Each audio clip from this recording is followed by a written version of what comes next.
போன மாதம் 1600 சில்லற தான் கட்டணும். அதுக்கு முன்னாடிலாம் 700 600 ஏசி ஓடிட்டு தான் இருந்துச்சு. நல்லா மே மாதம்லாம் இப்போ ஏசி யூஸ் பண்ணோம். ஆனால் திடீர்னு 6000ங்கிற 3 மடங்கு 4 மடங்கு அதிகமாக வந்திருக்கு.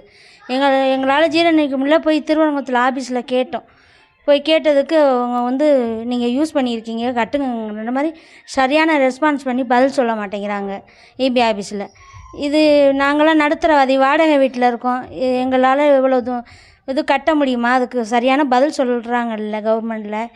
கேட்டால் நீங்கள் இத்தனை யூனிட் ஓடி இருக்குங்கிறது தெளிவாக சொல்ல மாட்டேங்கிறாங்க. ஒரு யூனிட்டுக்கு இவ்வளோ காசுங்கிறது தெளிவாக சொல்ல மாட்டேங்கிறாங்க. இத்தனை யூனிட் யூஸ் பண்ணியிருக்கீங்கன்னு சொல்ல மாட்டேங்கிறாங்க. தெளிவாக சொல்லணும் எங்களுக்கு.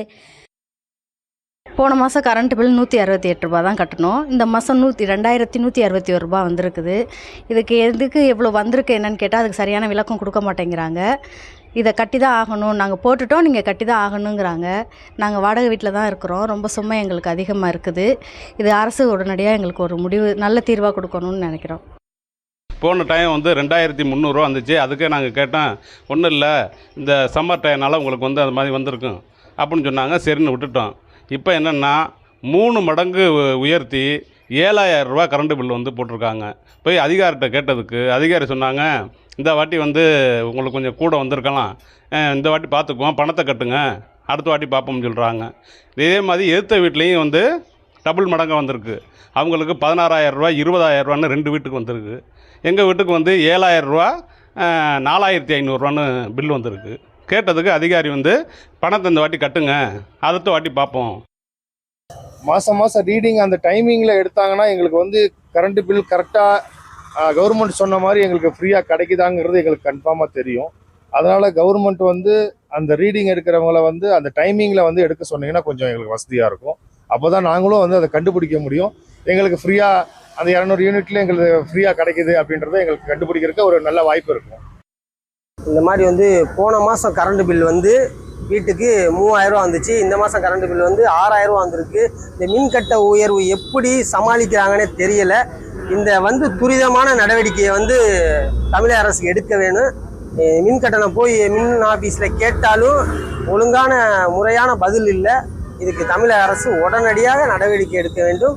இது 3000 ரூபா கட்ட வேண்டிய இடத்துல 6000 ரூபா கட்டுறது பொதுமக்களை ரொம்ப பாதிக்குது. மக்களோட வாழ்வாதாரம் பாதிக்குது. பாமர மக்கள் ரொம்ப கஷ்டமான வாழ்க்கையை பயணித்துக்கிட்டு இருக்காங்க. இப்போ 2000 ரூபா கிட்ட வருது. போன ஆட்சியில கூட விலைப்பட்டியல் கம்மியா இருந்துச்சு. இப்ப கடுமையான தமிழக வெற்றி கழகம் ஆட்சி அமைச்சதுக்கு அப்புறம் கடுமையான விலை உயர்வுகள் வந்திருக்கு. கிட்டத்தட்ட 4 ரூபா 70 காசு மின்கட்டண உயர்வு வந்திருக்கு. அதை சார்ந்து திரும்பி நீங்க 200 யூனிட் ஃப்ரீன்னு சொல்லி தமிழக வெற்றி கழக ஆட்சியில முதல்வர் விஜய் அவர்கள் பதிவு செஞ்சாரு. ஆனா இப்ப 200 யூனிட் கொடுக்கறத போல அதுக்கப்புறம் 4 ரூபா 95 காசு இப்ப ஏற்றப்பட்டிருக்கு. மீண்டும் அதுக்கு மேல 500 யூனிட்டுக்கு மேல பயன்படுத்தினா கிட்டத்தட்ட 11 ரூபா 55 காசு வரைய மின்கட்டண உயர்வு ஏற்படுங்களா. ஒரு சாமானிய ஒரு 500 ரூபா சம்பளம் வாங்குற தொழிலாளி எப்படி 2 மாதத்துக்கு ஒரு 4000 5000 ரூபா கரண்ட் பில் கட்ட முடியுமா? வாடகை வீட்டில் இருக்கக்கூடியவங்க கரண்ட் பில் கட்ட முடியுமா? ஏன்னா கடந்த காலங்களில் உள்ள கட்டண மின்சார கட்டணத்தை விட இப்ப கூடுதலாக கட்ட வேண்டிய சூழல் இருக்கு. கடந்த காலங்கள்லயும் கோடை காலம்னா இருக்கத்தான் செஞ்சிருக்கு. ஆனா இது போல உயரல. எனவே தமிழக அரசாங்கம் மறைமுகமாக மின்சார கட்டணத்தை உயர்த்தி இருக்கிறதா என்ற சந்தேகம் என்பது ஜனங்கள்கிட்ட இருக்கு. எங்களை போன்ற மக்கள்கிட்டையும் அந்த சந்தேகம் என்பது இருக்கு. எனவே மின்சார கட்டணத்தை தமிழக அரசாங்கம் குறைப்பதற்கு நடவடிக்கை எடுக்கணும். அப்படி இல்லாட்டா மின்சார கட்டணத்தில் ஏற்படக்கூடிய குளறுபடிகளை களைவதற்கு தமிழக அரசாங்கம், விஜய் அரசாங்கம் முயற்சிக்க வேண்டும்னு கேட்டுக்கொள்கிறேன். மின் கட்டணத்தில் குளறுபடி இல்லை என மறுத்துள்ளார் அமைச்சர் நிர்மல்குமார். மின் நுகர்வு அதிகரிப்பே கட்டண உயர்விற்கு காரணம் என்றும் அவர் விளக்கம் அளித்துள்ளார். அந்த பேட்டியை தற்போது காணலாம். இந்த மாதிரி தேவையில்லாமல் ஒரு வாட்ஸ்அப்பில் வர்றதை வச்சுட்டு திமுக தலைவரை போட்டு ஒரு முன்னாள் முதல்வர் அதை வச்சு 3,70,000 கம்ப்ளைண்ட் வந்திருக்கு. யாரும் நம்ம நீ பணம் கட்ட தேவையில்லை, பணம் அதுக்கு எக்ஸப்ஷன் கொடுக்கணும், அவ்வளோ பெரிய வார்த்தைகள் எப்படின்னா மக்கள் மத்தியில் பெரிய பேனிக்கை கிரியேட் பண்ணும். ஸோ அவர் அதை மாதிரியான விஷயங்களை கண்டிப்பாக தவிர்க்கணும். ஏதாவது தெளிவுகள் வேணும். முன்னாடி அவர் அப்படி தான் சிஎம்ஆர் இருக்கிறப்ப எதுவுமே தெளிவு இல்லாமல் யாரையாவது சொல்றதை கையெழுத்து போட்டுக்கிட்டு ஆப்ரேட் ஆகிட்டு இருந்தார். இப்பயும் அப்படி இருக்கக்கூடாது. அவருக்கு எப்போ வேணாலும் தொடர்பு கொள்ளலாம். அவருக்கான விளக்கத்தை கொடுக்கறதுக்கு பொதுமக்கள் அனைவருக்கும் விளக்கத்தை கொடுக்கறதுக்கு தான் நாங்கள் கடமைப்பட்டிருக்கோம். கண்டிப்பாக ஏன்னா பொதுமக்களுக்காக தான் இந்த வேலையை செஞ்சுட்டு இருக்கோம். ஸோ அவர்களுக்கு முழு அளவில் என்ன மாதிரியான விளக்கத்தை கொடுக்கறதுக்கு செய்வதற்கும் அனைத்துக்கும் நாங்கள் கடமைப்பட்டிருக்கிறோம். கண்டிப்பாக செய்வோம். அது அவரும் வந்து எங்ககிட்ட கேட்கலாம், இந்த மாதிரி சொல்றாங்களே அப்படின்னு சொல்லி கேட்கலாம். இந்த மாதிரி ஒரு பேனிக் சுச்சுவேஷனை தயவு செஞ்சு இனிமேல் ஃபர்தரா கிரியேட் பண்ணுவாங்க.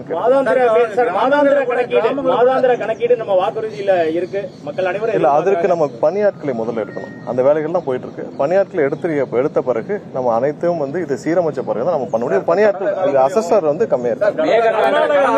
5 ஆண்டுகள் இதே சொன்னாங்க, மாதந்தோறும் கணக்கெடுப்படி நடைபெறவில்லை. ஆனா கிட்டத்தட்ட 5 ஆண்டுகள் இல்ல. கடந்த 5 ஆண்டுகள்ல அவங்க 343 பேர் வேலைக்கு எடுத்திருக்காங்க. நம்ம இப்போ எவ்வளோ பேர் வேலைக்கு எடுக்க போகிறோம் நம்ம அனௌன்ஸ் பண்ணியிருக்கோம். ஏன்னா அசஸர்ஸ் வந்து அவங்க எடுக்கவே இல்லை. ஏன்னா ஸ்மார்ட் மீட்டர்ஸ் இந்த கன்ஃபியூஷன் வந்துட்டாங்க. நம்ம அதனால தான் மல்டி பர்பஸ் ஃபீல்ட் அசிஸ்டன்ட்ன்ற பேரில் நம்ம அசஸ்மெண்ட்டையும் சேர்த்து பண்ணுறதுக்கான ஒரு நம்ம வந்து ஆட்களை எடுக்க போகிறோம். அவர்கள் அசஸ்மெண்ட்டையும் சேர்த்து செய்வாங்க. ஸோ இதன் மூலமாக நம்ம எல்லாம் சீரமைச்ச பிறகு தான் நம்ம